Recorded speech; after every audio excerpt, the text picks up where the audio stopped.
Halo guys, selamat datang di channel Fajar Mahes. Semoga kalian dalam keadaan sehat, seger waras, dan selalu dilimpahkan dilancarkan rezekinya. Amin. Jangan lupa subscribe dan klik tombol loncengnya ya.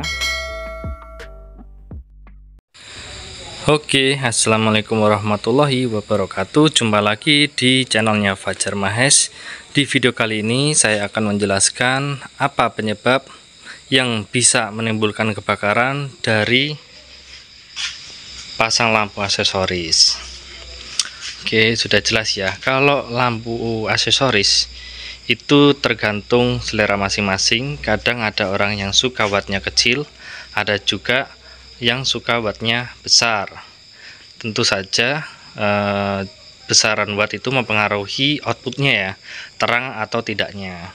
Nah, sedangkan untuk lampu yang di mobil saya ini memiliki daya sekitar 20 watt atau 25 watt lah, 25 watt kiri kanan, berarti udah 50 watt. Yang ini 30 watt, berarti 50 sama 30 80 watt. Itu kalau nyala bareng. Ditambah lagi yang bawah ini yang bawah ini 15 wattan, jadi nggak terlalu terang ya. 15 kali 3 45 watt, udah berapa itu? Yang 100 lebih, yang jelas 100 lebih watt ya. Nah, jika penginstalasiannya di setting mobil ini kan, kalau misalkan di high beam dia nyala bareng semua tuh, lampu jarak jauh, SQL yang ini 1 2 3 4 5 6 7 8 9, ada bilet metrik 10 11. Nah, kalau di high beam dia nyala bersamaan. Tapi ketika kita pemasangan tuh harus tahu mau di setting kayak gimana. Nah, mereka nyala bareng itu ketika di high beam doang. Tapi ketika lampu utama nyala juga cuma ini tok nih, cuma lampu low beamnya aja. Terus yang fog lamp ini sama yang lampu tembak bilet metrik ini cuma nyala demon ice nya aja. Demon ice itu paling enggak satu lampunya sekitar 9 watt, nggak nyampe lah, kecil. Berarti kalau misalkan demon ice nggak terlalu beban ya, tapi untuk lampu tembak itu sangat beban dan rawan sekali membakar kabel.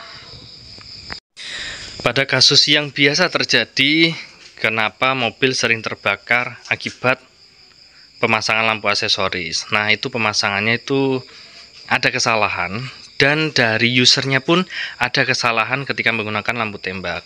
Perlu diingat, lampu tembak ini digunakan saat kita perlu saja, jangan dinyalakan secara terus-menerus. Nah, itu kunci satu penggunaan lampu tembak atau lampu tambahan ini. Selain silau, juga bisa membahayakan lawan arah ya guys, karena menghalangi jarak pandang lawan arah. Oke, jadi apa saja penyebabnya yang menimbulkan mobil bisa terbakar akibat lampu aksesoris? Oke, yang pertama, biasanya bengkel-bengkel, tergantung usernya. Kalau user biasanya tuh pengennya murah, makanya bengkel ngasih kabel yang ukurannya kecil, 0,5. Ini tuh bahaya banget guys, gampang sekali terbakar. Ini posisi tembaganya tuh kecil banget, dan dia itu nggak akan mampu menahan panasnya dari beban lampu-lampu ini guys. Karena saya pernah pasang satu, cuma kalah di relay. Dia tuh relay kan standarnya kabelnya kecil kayak gini tuh, dia kalah kebakar. Terus saya ganti kabelnya, saya rangkap ya, kecil-kecil tapi 4 buah nih, 1 2 3 4 saya gabung supaya dia bisa menahan panas. Dan untuk yang arah ke beban, saya pakai kabel yang 2,5 mm, jadi bisa menahan panas dari total lampu tembak ini, lampu tambahan. Dan untuk pemakaiannya itu jangan di standby atau dipanteng, jangan. lampu ini cuma dinyalain pada keadaan yang benar-benar darurat saja ya guys ya. Terus jangan lupa pasang sekring dan relay ya. Walaupun dari biasanya kalau beli itu saran dari penjual gak apa-apa, gak usah pakai relay, langsung ke aki saja. Itu salah guys. Walaupun dayanya kecil tetap harus pakai relay dan sekring. Nah, fungsi dari relay ini tuh dapat meringankan beban ke saklar, juga dapat mengoptimalkan arus ke arah beban atau ke lampu tembaknya ya. Itu ya guys, fungsi dari relay kurang lebihnya itu. Terus kalau kegunaan sekring ini untuk mengamankan lampu tembak ini ketika pemasangan. Kalau misalkan pemasangan terbalik bisa menyebabkan konsleting, maka yang rusak duluan bukan ke lampunya melainkan ke sekringnya. Jadi kalau misalkan sekring rusak kan tinggal beli, mungkin paling budget 5.000 lah, daripada lampu yang rusak kan lebih mahal lampunya ya guys ya. Oke, dan penggunaan kabelnya sekali lagi jangan pakai kabel yang ini untuk penggunaan lampu tembak, kecuali kalau memang di kitanya cuma diniatkan pakainya untuk nembak-nembak, enggak dinyalain standby gitu, enggak nyala manteng. Kalau nyala manteng kabel ini jelas tidak kuat menahan panas dari beban lampu ini ya guys. Saran saya pakai kabel yang ukuran 2,5 mm yang lebih tebal. Nih perbandingannya sangat jauh.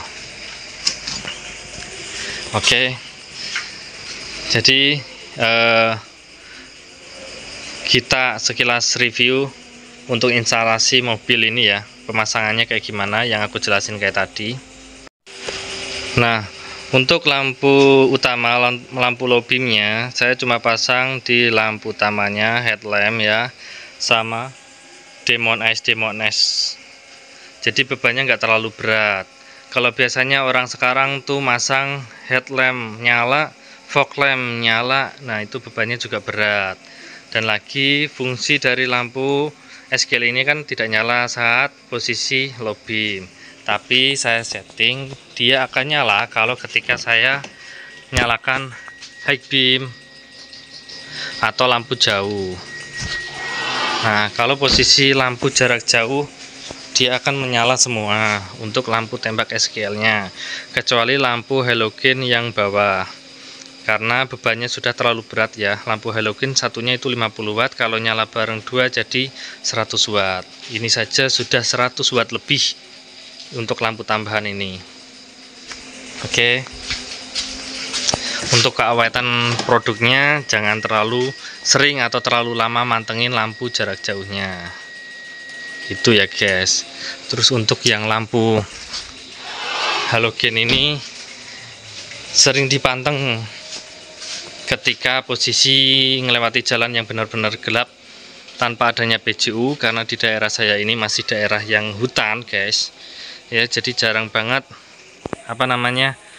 masih terdapat beberapa titik atau spot yang tidak ada PJU nya. Jadi kita butuh penerangan yang lebih, walaupun ini nggak begitu terang karena wattnya kecil, kelihatan ya, wattnya kecil. Ini hanya untuk lampu pendukung saja ketika melewati area yang gelap. Oke, kita matikan. Untuk lampu yang ini karena sering standby, maka saya pakaikan kabel yang ukuran besar nih. Untuk lampu yang standby kita pakai ukuran kabel yang besar supaya tidak terjadi kabel yang meleleh akibat tidak mampu menahan panas dari beban ini. Oke guys, sekian dulu video dari Fajar Mahes. Semoga bermanfaat tips dan triknya mengenai lampu aksesoris di mobil.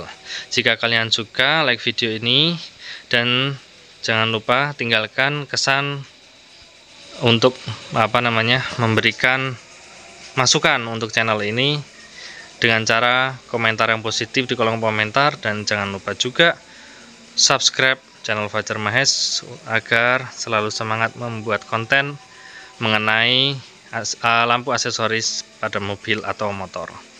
Oke, see you next video. Bye bye. Oke, terima kasih yang sudah menonton. Jangan lupa like, komen, dan subscribe. Dan tonton juga video lainnya ada di sebelah kanan ya guys ya.